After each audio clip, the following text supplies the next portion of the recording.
Let's make an authentic, juicy Philly cheesesteak.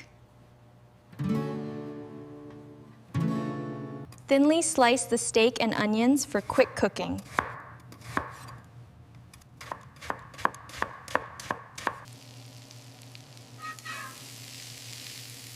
Sauté the onions until soft and lightly golden. Add the thinly sliced ribeye and cook quickly.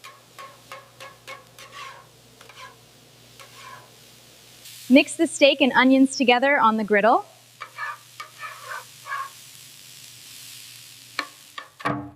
Cover the hot steak with cheese and let it melt.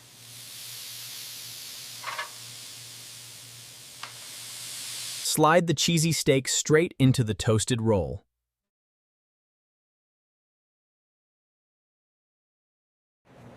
Juicy steak, melted cheese, and onions. The perfect cheesesteak.